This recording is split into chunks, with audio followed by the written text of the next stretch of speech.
ध्यान के 24 तीर्थंकर भगवान के केवल मोक्ष कल्याण नहीं, पांचों कल्याणों के व्रत होते हैं। 24 तीर्थंकरों के पांचों कल्याण के व्रत के हिसाब से 120 क्या 120 उपवास होते हैं। क्या होते हैं? 120 उपवास होते हैं, ठीक है ना। लेकिन इतनी जो है हर किसी की शक्ति नहीं होती है, ठीक है ना। हर किसी की शक्ति नहीं होती है और हो सकता है कोई किसी तीर्थंकर भगवान का कल्याण गर्मी में होता है, किसी का सर्दी में होता है, किसी का बरसात में होता है। तो जो है गर्मी में होता है तो नहीं कर पाते, अपने छुट्टी भी नहीं मिलती है, कुछ होता है। तो ऐसी उसमें जो है अभ्यास रूप में, प्रारंभ रूप में क्या कहते हैं मुकुट सप्तमी, उसकी भी एक कहानी है, आज आपने पढ़ी होगी जिन्होंने किया।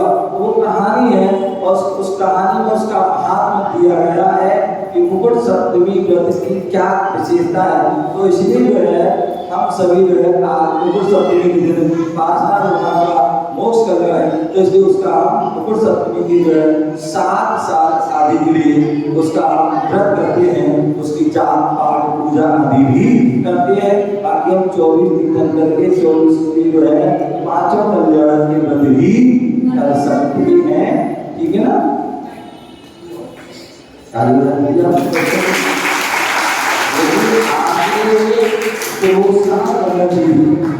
इतनी छोटी उम्र में अपने दिमाग को चला रहे हैं और वह क्वेश्चन जो है लिख रहे हैं और वो इतने सबके बीच में 97 की ब्रह्मचारी अवस्था में था और पूज्य गुरुदेव का शायद आचार परारो या मुनि दीक्षा व्यवस्था और गुरुदेव ने कहा तो मैं मंगलाचार्य कुछ भी करने बोला कि तो बोलना है मैं। अब पीछे गुरुदेव बैठे, आगे मैं बोलना तो तब मैं तो बोलना मुझे नहीं पता क्या बोल रहा हूँ। जब बाद में लोगों ने बताया भैया जी आपको क्या है, तो हमें एक तो उनकी बातों को, क्योंकि आपके हैं, आपके परिवार के, आपकी समाज के हैं, तो इसलिए उनका एक तो शांति से सुनिए और उनका बोलने के बाद उनका प्रोत्साहन भी करिए, ठीक है ना, जिससे कि आगे भविष्य में और भी वह अच्छे काम कर सके। अतिशय जैन इन्होंने कहा है गुरु जी मैं पाठ करता हूँ रोज और मेरी मम्मी बोलती है तब मुझे याद रहता है, मुझे कभी कभी याद नहीं रहता है। तो क्या उचित है सुबह ही पढ़ना चाहिए या दिन भर में कभी भी? कृपया समाधान दो। यही है ना, बोलो।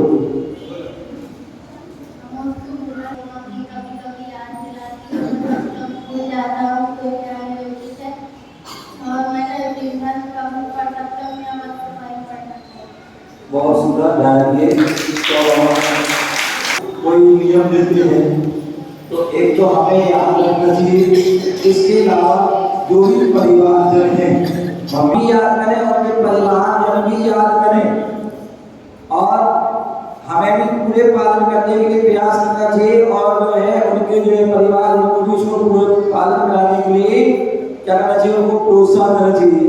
तो सबसे अच्छी बात है यदि कोई भी नियम दिया, चाहे वो मंदिर जाने का हो, कोई बाहर जाने पाठ करने का, जो भी कुछ करने का है, अच्छा है आप वो काम प्रातः काल कर ले।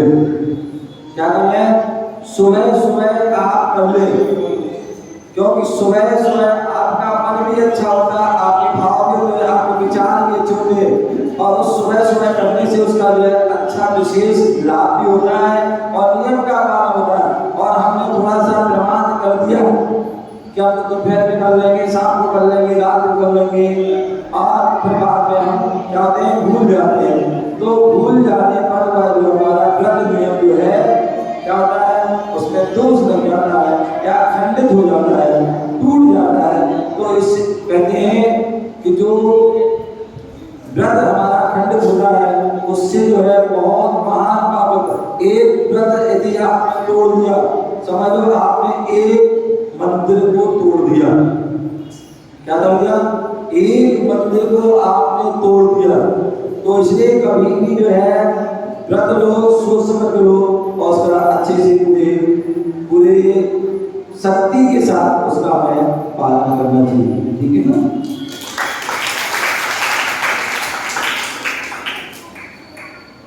एक प्रश्न आया है श्रीमती निशा जैन और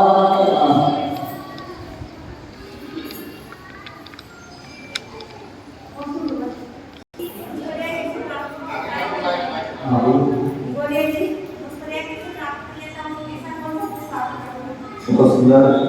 देखिए जो है उन्होंने प्रश्न किया निगोद या जीव जो है मनुष्य पर्याय कैसे मिल जाती है।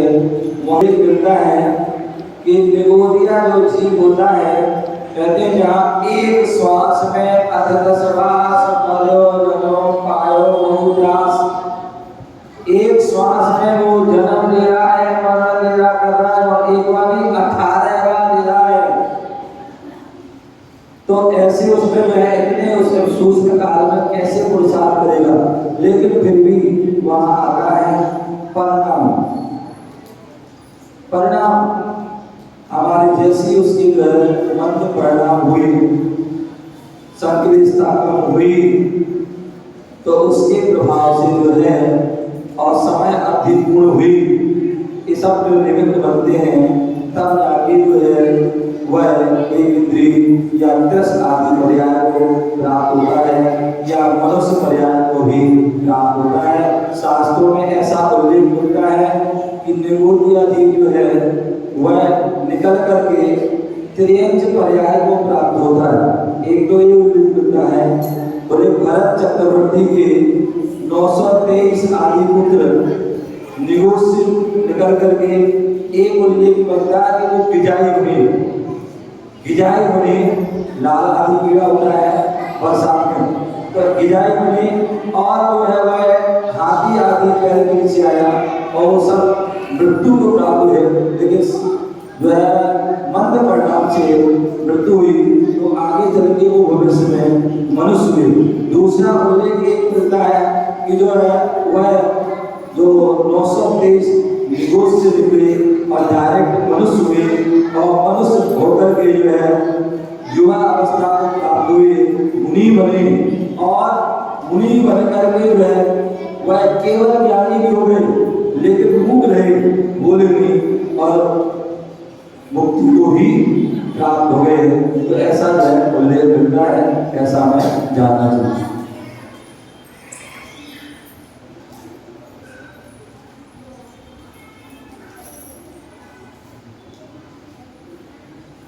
यहाँ पर जो है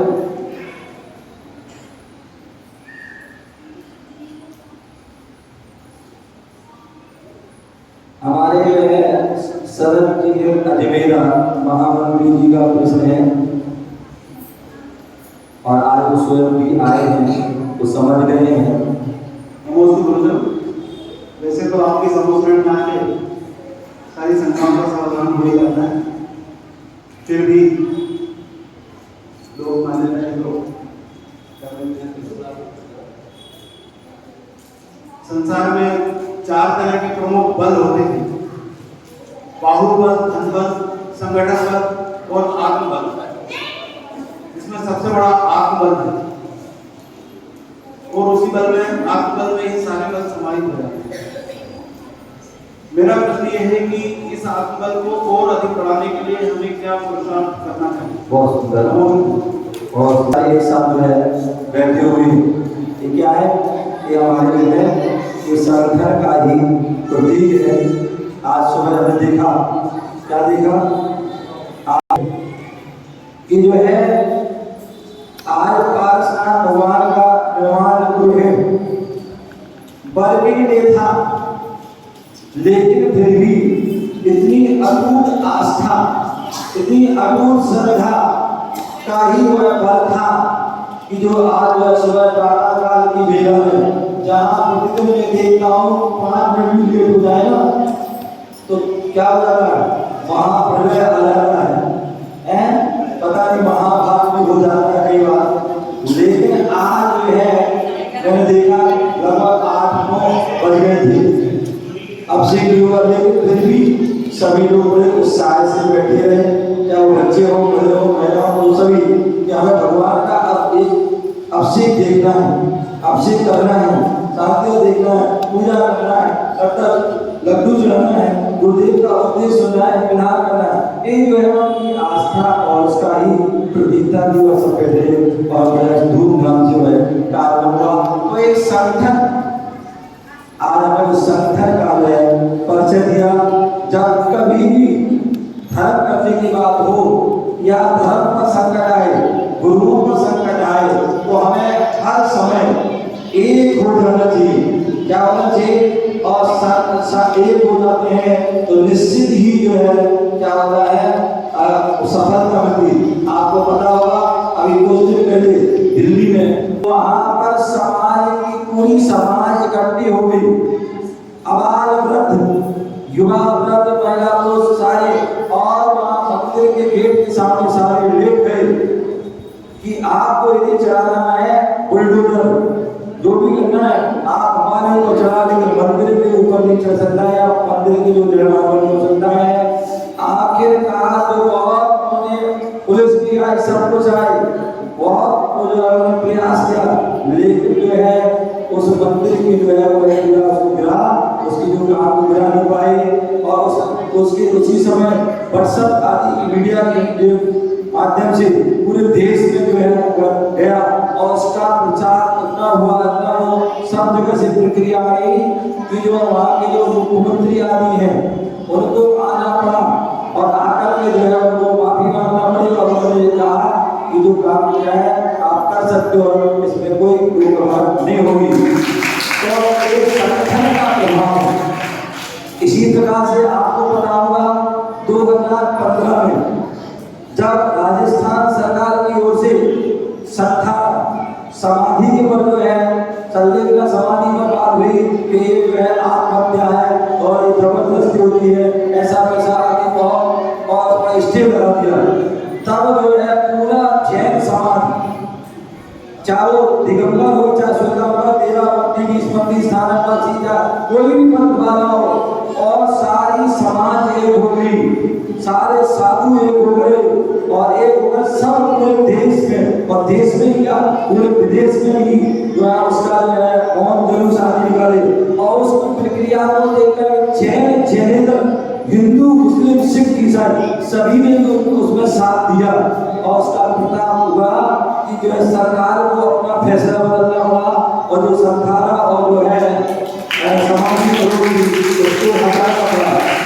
इसी तरह जो साधु की जो है पिछी होती, उस पिछी पर भी जो है दुख की बात हुई, तब जो है उस समय भी आचार्य विद्यानंद सभी साधु संतों ने एक होकर को उस समय में कहा किया था, तो उस पंक्ति की पिछी पर भी जो है रोक लगा था। तो इस प्रकार से संगठन की भी आवश्यकता होती है। संगठन से जो है छोटा काम हो चाहे बड़े काम हो, सारे पूर्ण हो जाते हैं, सफल हो जाते हैं। और संगठन नहीं होता है तो वहाँ हर जगह, हर क्षेत्र में, हर स्थान पर कोई भी आपकी किसी प्रकार की आपदा आ जाती है, तो इसलिए संगठन की भी आवश्यकता होती है। चौथा है आत्मबल, जो जैन धर्म में बहुत महत्वशाली होता है। बोले अन्य जगह शरीर के बल की आवश्यकता होती है, आप जो शरीर के बल की कहीं कंबल ठंड आती है ना, ठंड में कंबल ओढ़ते हो, तो ध्यान रखिए ना कंबल की आवश्यकता है ना शरीर के बल की आवश्यकता है। यदि आवश्यकता है तो आत्मबल की आवश्यकता है, और वो आत्मबल यदि मिलता है वो हमारे महापुरुषों से मिलता है, तीर्थंकर भगवंतों से मिलता है, केवली भगवंतों से मिलता है। पंच परमेष्ठी जो अरस आचार्य आते साधु हैं, उनके जीवन चरित्र को पढ़ते हैं, सुनते हैं और जिनवाणी को पढ़ते हैं, तो निश्चित ही हमें आत्मबल मिलता है। अभी मैं देख रहा था, क्या बताया, छोटे छोटे बच्चे 3 साल 4 साल 5 साल के पिताजी आप लेट आए हो, छोटे छोटे बच्चे, उन्होंने उपवास किया। तो ऐसे उन बच्चों को और जीवों को देख करके कोई 10 उपवास कर रहा है, कोई 20 उपवास कर रहा है, कोई 8 उपवास कर रहा है, कोई 16 उपवास कर रहा है, ऐसे साधक हैं जो मतलब बड़े बड़े उपवास करते हैं। ऐसे उनको देख करके क्या होता है, अपने अंदर में जो है जिन वाणी को पढ़ते सुनते हैं, तो उनको सुनकर के पास ना भगवान, मैंने सुबह कहा था ना हम पासा हुआ कि उनको देख करके हमारे अंदर आग बनाना है कि जब वो 10 भाव तक ऐसा सहन कर सकते हैं तो हम तो भी कर सकते हैं। तो ये सब जो है स्वाध्याय से, गुरुओं की वाणी से और महापुरुष के जीवन चरित्र को पढ़ने से जो है हमारे जीवन में आग बल आता है और वो जीवन में आग बल ही महापुरुषाली होता है। बोले ऐसे जो बोलते हैं और लेकिन वो आपका समय हो गया। जय बोलो महावीर भगवान की। दोनों के लिए